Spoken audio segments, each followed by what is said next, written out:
Assalamualaikum warahmatullahi wabarakatuh. Perkenalkan, nama saya Anugrah Ronan Sananda.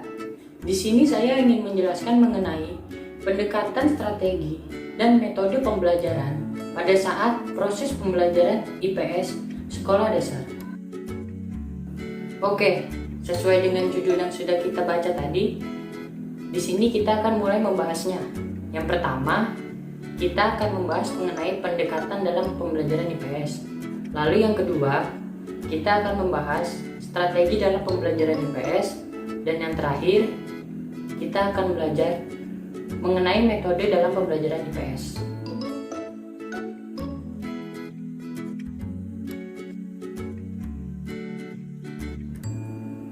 Yang pertama, kita akan membahas tentang pendekatan pembelajaran.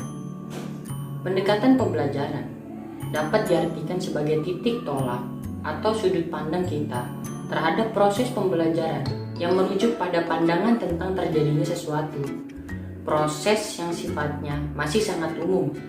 Di dalamnya itu mewadahi, menginspirasi, menguatkan, dan melatari metode pembelajaran dengan cakupan teoritis tertentu. Sekarang kita akan membahas tentang pendekatan dalam pembelajaran IPS sekolah dasar. Yang pertama, pendekatan keterampilan proses.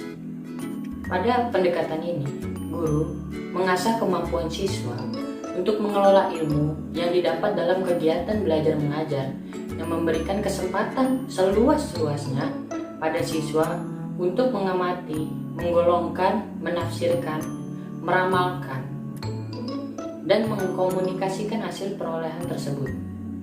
Lalu yang kedua, ada pendekatan komunikatif, yaitu pendekatan dalam pembelajaran bahasa yang menekankan pada kemampuan berkomunikasi dan berinteraksi dalam situasi keseharian. Yang ketiga, ada pendekatan disiplin atau pendekatan struktur. Pendekatan disiplin ini bertitik tolak dari suatu disiplin ilmu tertentu.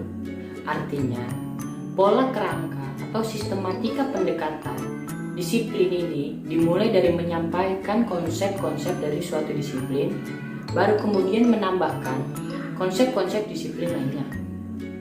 Lalu yang keempat, ada pendekatan antar struktur atau interdisiplin, yaitu pendekatan yang membahas suatu konsep secara berturut melalui beberapa disiplin dan kemudian dipersatukan.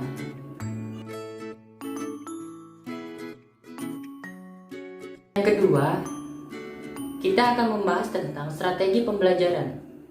Strategi pembelajaran adalah suatu rencana dan cara mengajar yang akan dilakukan guru dengan menetapkan langkah-langkah utama mengajar sesuai dengan tujuan pengajaran yang akan dicapai dan telah digariskan, atau bisa juga disebut teknik-teknik pengajaran yang dilakukan oleh tenaga didik maupun peserta didik dalam rangka mencapai tujuan pendidikan yang optimal. Nah, sekarang kita akan membahas strategi pembelajaran dalam proses pembelajaran IPS.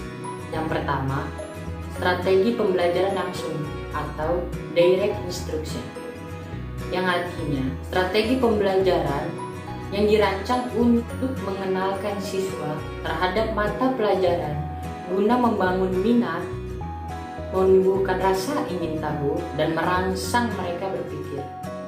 Yang kedua, strategi pembelajaran problem solving, yaitu strategi pembelajaran dengan cara mengajar memecahkan masalah, berbeda dengan penggunaan pemecahan masalah sebagai suatu strategi pembelajaran. Yang ketiga, strategi urutan penyampaian suksesif. Jika guru harus menyampaikan materi pembelajaran lebih dari satu, maka menurut strategi penyampaian suksesif, sebuah materi satu demi satu disajikan secara mendalam, kemudian secara berurutan menyajikan ke materi berikutnya secara mendalam pula. Dan yang keempat, strategi pembelajaran ekspositori, yaitu strategi pembelajaran yang menekankan kepada proses penyampaian materi secara verbal dari seorang guru kepada sekelompok peserta didik dengan maksud agar peserta didik dapat menguasai materi secara optimal. Yang terakhir, strategi pembelajaran kooperatif, yaitu pembelajaran yang menghendaki siswa belajar secara bersama-sama, saling membantu satu sama lain dalam belajar, dan memastikan bahwa setiap orang dalam kelompok mencapai tujuan atau tugas yang telah ditentukan sebelumnya.